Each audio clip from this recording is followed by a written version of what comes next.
Hello साथियों, सबसे पहले तो उन 4 साथियों का बहुत बहुत धन्यवाद जो कल से भूखे हैं,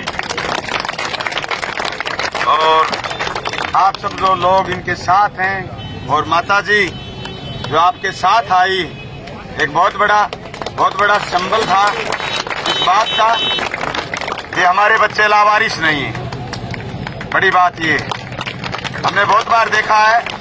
मैं गया था रीट प्रथम लेवल का जो आंदोलन चल रहा था, वो आपकी तरह बैठे थे बीकानेर। बच्चों ने कई बार मुझे कहा कि आप आइए, हमारे साथ तो कोई आ नहीं रहा। लोग ये था कि बीकानेर में न तो डायरेक्टर थे और न ही संभागीय आयुक्त थे, कमिश्नर थे, मुझे सिर्फ आईजी मिला। उस समय तक हम विधायक नहीं थे। हमने हमारी किसान सभा की लेटर पैड पर 2 लाइन लिख के दे के आए थे।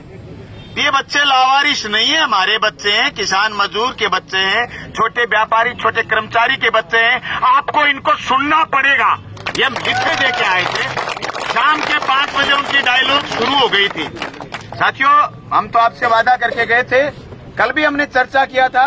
आज सुबह सचिन पायलट, जब तक हमारी विधानसभा शुरू नहीं हुई, उनसे बात हुई। उसके बाद सीएम साहब से मैंने मेरी लेटर पैड पर लिख के दिया था, क्योंकि ये अशोक ये बाहर रह गए थे, मुझे लगा नहीं कि ये अंदर तक आ पाएंगे, इसलिए मैंने सोचा वो फिर निकल जाएंगे, तालमेल का अभाव रहेगा।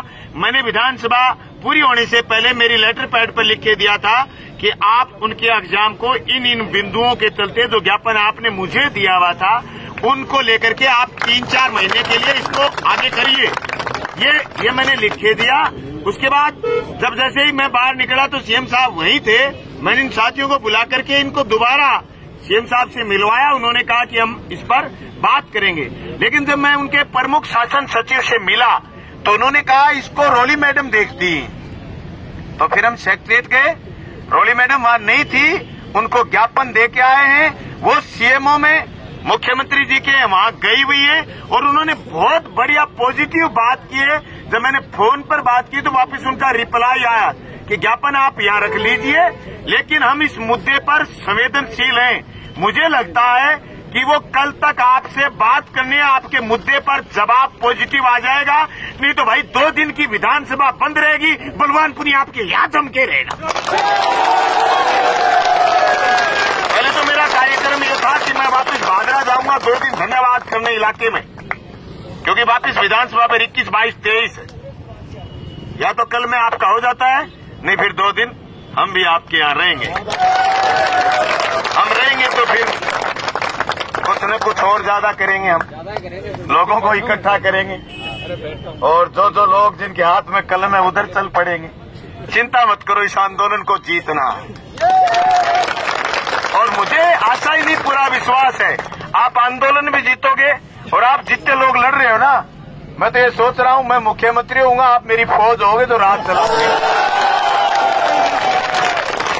मैं यूं हवा में नहीं फिर रहा, और मेरी तो जिंदगी का एक एक पल मैंने जिया। मैं तो आप सब में ये देख रहा हूं, मेरी फौज जो रात चलाएगी। अब यार आदमी छोटा तो क्यों सोचे। वो मैं चुनाव जीत के ज्यों ही आया, जयपुर में आया तो एक पत्रकार ने पूछा कि मुख्यमंत्री कौन बन रहा। मैं कहा जी मेरी पार्टी के तो 2 ही जीते, 98 की जरूरत नहीं, तो फिर मैं ही बनता, क्योंकि मैं मेरी पार्टी का सदन का नेता हूं। अब मेरे पास तो भाई 98 वाला फिगर फिलहाल तो है नहीं। अब जिसके पास 100 का फिगर है वो जीत बनेगा, मुझे क्या पता। मुझे जिस दिन बनना होगा उस दिन तो आपको पता चल जाएगा भी सीएम कैसे होता है। इसलिए साथियों, आप सब आरएएस अफसर हैं और मैं आज सारे अफसरों का नेता हूं। आप चिंता मत करो, मैं आपके साथ हूं। अभी मैं जा रहा हूं, मेरे विधानसभा में कल राज्यपाल का आज भाषण हुआ था, उस पर कल बहस है, मुझे उसकी तैयारी करनी है। आप सब साथियों को बहुत बढ़िया क्रांतिकारी सलाम। हिम्मत के साथ आप डटे रहिए, हम आपके साथ हैं। इनकलाब जिंदाबाद, लड़ेंगे हम, जीतेंगे हम। धन्यवाद।